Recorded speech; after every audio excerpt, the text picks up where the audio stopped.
Welcome back to Cord Cutting Today, where we break down some of the biggest stories happening in the world of cord cutting, including today, the FTC is making it easier to cancel cable TV and your favorite streaming service. Bally Sports will soon have a new name as it still tries to find a way to go forward. We'll tell you what that's likely to be, pending court approval. Also, the FCC has slapped ESPN with a fine. We'll tell you what it is and more here coming up in a quick second. First, though, if you're new here, you can always find a link to every story we talk about in the show notes and in the first pinned comment. You can check it out there over at cordcuttersnews.com, read it for yourself, and leave me a comment. I'd love to hear from you. If you're new here, do me a favor, hit that subscribe button, hit that thumbs up, let YouTube know you enjoy what we do here so YouTube recommends our videos to more people, helping us grow and hopefully helping you break free from the high cost of TV. All right, let's dive into it. The FTC has finally finished a rule that will make it much easier to cancel cable TV, streaming services, gym memberships, you name it. So one of the big traps with cable TV was you could sign up online, but then you had to go and call them and go to a special department of people trained to do nothing but to talk you out of canceling. Now the FTC has created what they call the click to cancel rule. And basically what this is they say if you can sign up online, you need to be able to cancel online. However easy it is to sign up, they have to cancel. Also for streaming services and others, they're putting all kinds of rules in about free trials to kind of prevent people from signing up for a free trial and accidentally getting charged because they forget to cancel. And that to me is cool, but the biggest change here that I think is awesome is just the being able to go online and cancel. Your gym membership, I remember we used to have a Planet Fitness, I think it is, a membership down in Texas. When we moved to Michigan, that was no longer the closest gym to us, so we canceled. Well, we had to actually go to the branch where we signed up in person. It's a good thing I looked at that because originally we had the National Black Card because I travel a lot. Originally I was just going to come out to Michigan and then cancel later, but then I realized, let me just go in. I asked, I'm glad I did. I would have had to go back down to Texas to cancel. But the FTC is making that much easier across the board. This is also for streaming. While most streaming services allow this, there have been a few that have made you call in to cancel subscriptions. And the free trials, I think, is what's going to most impact the cord cutters here with this. I love this. I think this is great because one of the toughest things about becoming a cord cutter is just canceling your cable TV. It's not picking stuff. Going through the 16 different phone calls you have to do, it feels like sometimes, or at least the 16 different times they transfer you to a different department, try to offer you something crazy good. Hey, we'll give you 3 months of a great rate. It's going to be even higher after those 3 months than what you're currently paying. So it feels like that's what happens sometimes. And other things. So FTC, love this. Great to see it. Some true consumer protections being put in place there. I've always thought it was weird that you could sign up online, but you couldn't cancel online for things like cable TV, gym memberships, or even streaming services. Bally Sports, it will soon be called FanDuel TV, pending court approval. Diamond Sports Group, the parent company of the troubled Bally Sports RSNs, who is still trying to find a way out of bankruptcy over a year later, has reached a deal with FanDuel TV. This comes as the Bally's Casino Group earlier this year told Bally Sports they would not be continuing its contract to call the channels Bally Sports, but granted them some time to continue to use the Bally Sports name as they find a new partner. Now, Bally Sports' parent company, Diamond Sports Group, has filed in an emergency court appeal to ask the court to approve the name change and the deal. This will bring in fresh revenue, apparently give FanDuel like a 5% or something like that ownership of the RSN, and then they will jointly work together to kind of create this with it.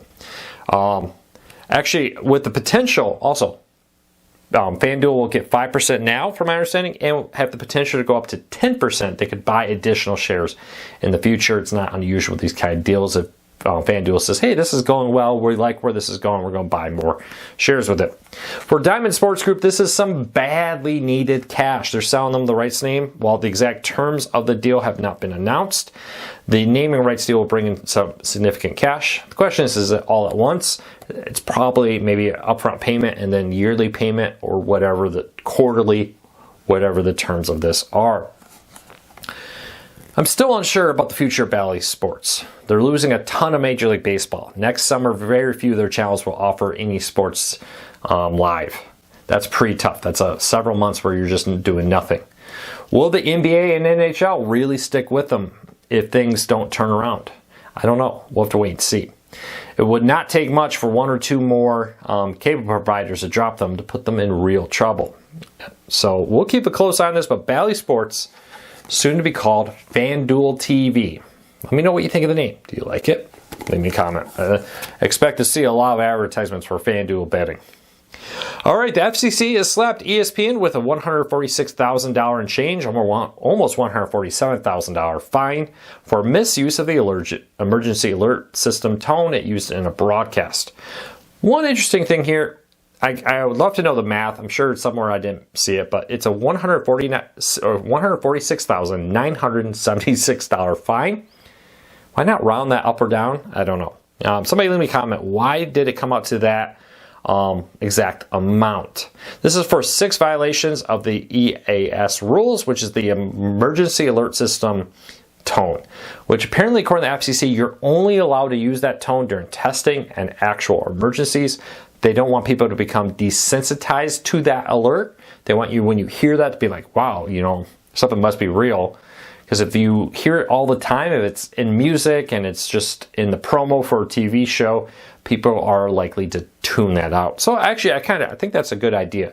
That, hey, we have this emergency alert system. It's only to be used in real emergencies. And when we test it, it's not to be just thrown out there for marketing purposes. The violation comes from the 2023-2024 season, where ESPN allegedly incorporated the sound and simulations thereof multiple times into the broadcasts.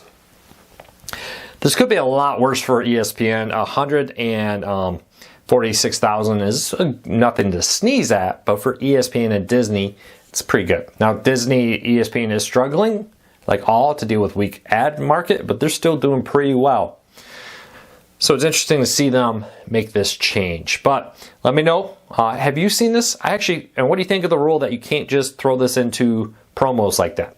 I actually like it because, like I said, I like the idea that when it actually happens, people look and say, hey, it must be real. All right, if you're a Dallas Mavericks fan, good news. Tegna, however you say it, Tegna, dyslexic moment, I apologize, has expanded its free over-the-air broadcast of the Dallas Mavericks just ahead of the start of the official NBA season. Now, the Dallas Mavericks will air this year for free for in-market games on 14 stations across across Texas, from Elmira, Wichita Falls, Lubbock, all over with this. A good chunk of the state of Texas will now air Dallas Mavericks games for free with an antenna. Now, they will be launching a streaming service. Exact details on that to come. And the channel and the broadcast will air on cable and satellite networks who offer these local stations. This is a kind of a great move. We're seeing more and more sports sports teams go to over-the-air TV, abandoning troubled artisans like Bally Sports. Link in the show notes down there. Let me know what you think. What do you think of this? Do you wish your team would go over there? I miss the days I was a Chicago Bulls fan growing up. I lived in Michigan, but I'm a little closer to the Chicago than I am to Detroit. And when I grew up, WGN America aired the games, and I could watch pretty much all of them just on my basic cable subscription my parents had.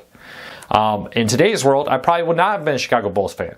Why was I a Bulls fan? Because they were good back then. Michael Jordan and all that was happening. When I was like 10, I think he got drafted. Up until later, so they were exciting, and I could watch them. My parents did not pay for an expensive cable package. So, like right now, you can only get Bally Sports in the most expensive package. So the Detroit Pistons are only in the most expensive TV package on Comcast. Wouldn't have been watching that when I was a kid. So let me know what you think of that. I think this is good. More teams should do it.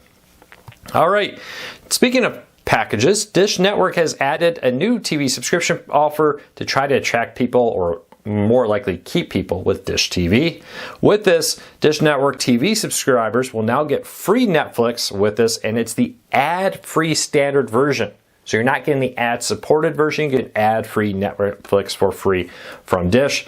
This is an attempt to follow what Spectrum and others are doing to try to use streaming. Say, well, we know, we see this in our surveys too, the second most common reason why people cancel cable TV is not using it. Price is number one, not using it is number two. And what it is that they start off using streaming, and more of their viewership moves to streaming from cable. So they say, I'm not using cable enough, I'm going to cancel it. And they're hoping here, well, if we can give you the streaming and put it right into it, you'll still pay us because you're getting your streaming for free. It's been the Spectrum idea, and now it seems that Dish Network is following it. We'll see if that's successful. Will they slow down the rate of cord cutting by doing this? Let me know what you think. Also, Sling TV free stream, speaking of Dish, added 9 new channels, but some big name ones, including Court TV, Ion, Laugh, and more. These are some big over-the-air networks here. Nice thing about Sling TV free stream compared to other ones out there is this one includes the ability to get DVR this content for free, so you can watch Court TV and Court TV Legendary Trials, Ion Mysteries, Ion Plus, Ion Laugh More, Lone Star, Operation Repo, and more for free and DVR them. So check that out. Link in the show notes. Leave me a comment. Let me know what you think of it. Well, that's it for today, everybody. I hope you have a fantastic day. Thank you so much for your support recently. Welcome to the 6,000 new subscribers in the last 28 days, almost 7,000. It's really great to have you all here. How did you find out about me? I'd love to hear from you. Whether you're new or old, how did you learn about this channel? Let me know. Well, that's it for today. Take care. Be safe. Have a great weekend. I'll be back tomorrow or maybe Sunday with another video. If you have a cord cutting question you want me to answer, leave it in the comments. Or actually, don't leave it in the comments. Go to the youtube.com/CordCuttersNews or click on the Cord Cutters News name here in the app. Click on the community tab. You'll find a post there asking for questions. Force a habit on that. Take care, everybody. Be safe.